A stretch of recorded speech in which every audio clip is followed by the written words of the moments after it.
Kırmızı Oda'nın naif canı, camdaki kızın haftalarca konuşulan Sedat'ı, Bir Sevdadır'ın dik duruşlu futbolcusu Yasin ve şimdilerde Muhtemel Aşk dizisinde çapkın ama geçmişi yaralı Tolga Erez. O, canlandırdığı her karaktere kendi ruhundan bir parça üflemeyi çok iyi biliyor. Bugün iki ablasıyla büyüdüğü Rize günlerinden 2013 yılındaki O Ses Türkiye yolculuğuna kadar Feyyaz Şerifoğlu'nun tüm hayat hikayesini, başarılarla dolu o uzun yaşam öyküsünü en başından başlayarak dinliyoruz. Videoya geçmeden önce kanalımızın büyümesi için bizlere like atıp abone olursanız çok mutlu oluruz. İyi seyirler. Geceler sabahsız, ömrüm baharsız, sensiz kalırsam ölürüm yalansız.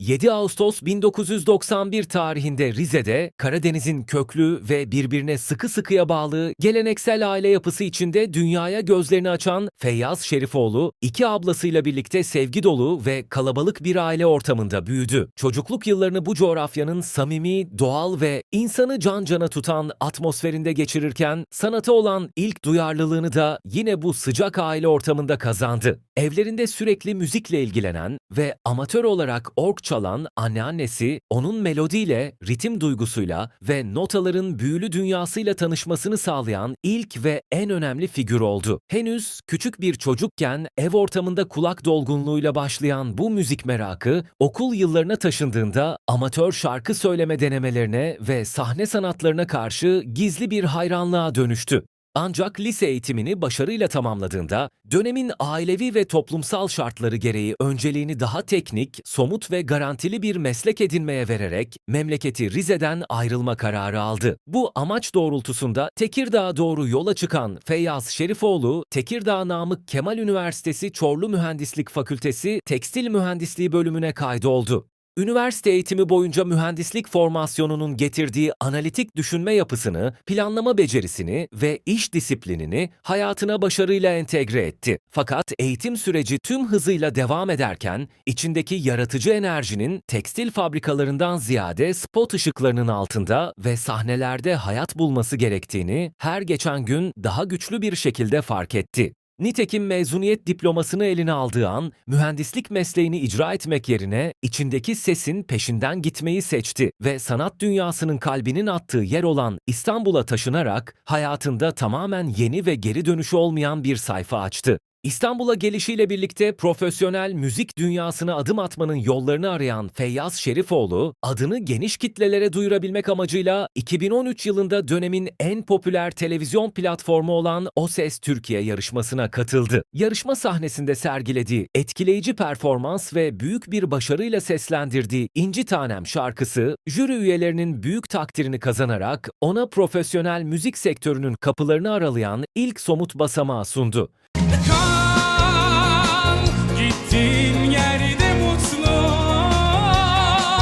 Bu yarışma vesilesiyle kazandığı ilk ciddi televizyon görünürlüğü, Türkiye'nin en köklü müzik oluşumlarından biri olan Embe Orkestrası'nın kurucusu Behzat Gerçeker'in dikkatini çekti. Bu dikkat sayesinde Feyyaz Şerifoğlu, bir dönem bu prestijli orkestranın bünyesinde solist olarak yer alarak sektörel anlamda pişme imkanı buldu. Embe Orkestrası'yla müzikal ufkunu genişlettiği bu süreçte Türk müziğinin güçlü seslerinden Zerrin Özer'le de ortak projelerde yan yana gelerek sahne tecrübesini hatırı sayılır bir seviyeye ulaştırdı. Bu çıraklık evresinin başarıyla tamamlanmasının ardından Feyyaz Şerifoğlu'nun kariyerindeki en büyük kırılma noktası ve adeta ikinci bir üniversite niteliği taşıyan o büyük dönem başladı.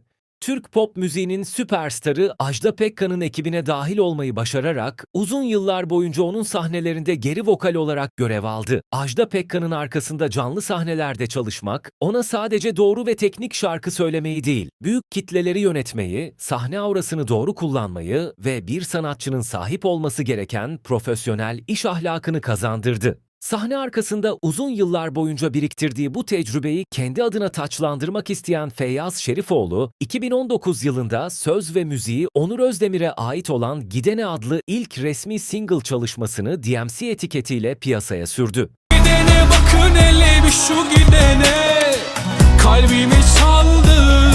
Dijital platformlarda milyonlarca dinlenmeye ulaşan bu ilk single çalışması ve şarkının klibinde sergilediği doğal duruş, uzun boyu ve fotojenik yüz hatları dizi yapımcılarının ve cast ajanslarının dikkatini çekmekte gecikmedi. Müzik kariyeri başarıyla ve kendi kulvarında sürerken gelen bu teklifleri derinlemesine değerlendiren Feyyaz Şerifoğlu, kendisini bir anda televizyonculuğun en çok izlenen yapımlarının merkezinde buldu.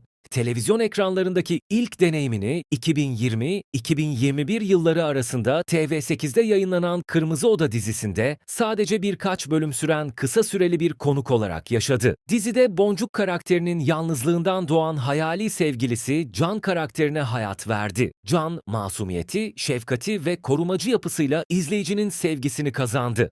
Ben aslında baştan bilmiştim de oyun olsun diye uzattım. Yalan söylüyorsun. Hayır. Bu kısa ve etkili performans, Feyyaz Şerifoğlu'nun televizyon sektöründe ciddi anlamda tanınmasını ve başrol teklifleri almasını sağladı. Bu kısa rolde partneri Burcu Biricik ile yakaladığı ekran enerjisi, yapımcıların onları Kanal D'nin iddialı projesi Camdaki Kız'da yeniden bir araya getirmesini sağladı. Feyyaz Şerifoğlu, 2021-2023 yılları arasında yayınlanan bu dizide ailesinin baskısı altında ezilmiş, şımartılmış ve iç dünyasında derin çocukluk travmaları olan Sedat Koroğlu karakterini canlandırdı. Sedat, alışılagelmiş güçlü jön kalıplarını yıkan, hataları ve zayıflıkları olan karmaşık bir karakterdi. İstediğin gibi biri olamadım baba. Affet beni. Feyyaz Şerifoğlu, karakterin korkularını ve çaresizliğini ekrana o kadar gerçekçi yansıttı ki izleyici sosyal medyada adeta ikiye bölündü. Bir kısım Sedat'ın bencilce kararlarına öfkelenirken, bir kısım ise gördüğü psikolojik şiddet nedeniyle ona acıdı ve bu durum Sedat sendromu başlığıyla uzun süre tartışıldı. Dizi 3 sezon boyunca reytinglerin zirvesinde kalarak Feyyaz Şerifoğlu'nun kariyerini olgunlaştırdı. Camdaki Kız'ın finalinin ardından Feyyaz Şerifoğlu, 2024 yılında TRT1 ekranlarında yayınlanan dram ve spor temalı Bir Sevdadır dizisinde başrolü üstlendi. Bu projede disiplini ve sarsılmaz kararlılığıyla tanınan, hayatına giren töre mağduru bir kadın ve çocukları için her şeyi karşısına alabilecek kadar korumacı olan ünlü futbolcu Yasin Bıçakçı karakterine hayat verdi. Yasin, Sedat Koroğlu'nun pasif yapısının tam zıddı olarak kurgulandığı için izleyicide adeta bir ters köşe ferahlığı yarattı. Seyirci, Sedat'ta kızdığı tüm pısırık özellikleri Yasin'in haksızlıklara karşı dik duran o savaşçı ruhunda tamir etti ve bu güçlü imaj özellikle genç kitleler üzerinde çok ciddi bir hayranlık uyandırdı. Ama size Yasin Bıçakçı sözü veriyorum. Onu size hiç unutturmayacağım. Televizyondaki bu istikrarlı başarısını beyaz perdeye ve dijital platformlara da taşımak isteyerek aynı yıl içinde Aşkı Hatırla dizisinde geçmişin gölgeleriyle yüzleşen ve aşkın iyileştirici gücüne sığınan duygusal Boran karakterini canlandırdı. İzleyicisine dijital platformlarda daha dingin ve minimal bir performans sunan Feyyaz Şerifoğlu, bu ritme olan uyumuyla seyirciden tam not aldı. Buradaki tecrübelerinin ardından televizyon ekranlarına dönen Feyyaz Şerifoğlu, yeni sezonda başlayan Muhtemel Aşk dizisinde Tolga Eres karakteriyle başrolde yer aldı. Tolga, geçmişinde çok büyük acılar ve kötü olaylar yaşamış, bu travmatik geçmişin yükünü omuzlarında taşıyan bir karakterdir. Bu yaralı geçmişinin de etkisiyle hayatı biraz daha serbest yaşayan, çapkın mizaçlı ve ilişkilerinde derin bağlar kurmaktan kaçınan bir yapısı vardır. Ancak hikayenin ilerlemesiyle birlikte Defne'ye karşı gerçek ve güçlü duygular beslemeye başlar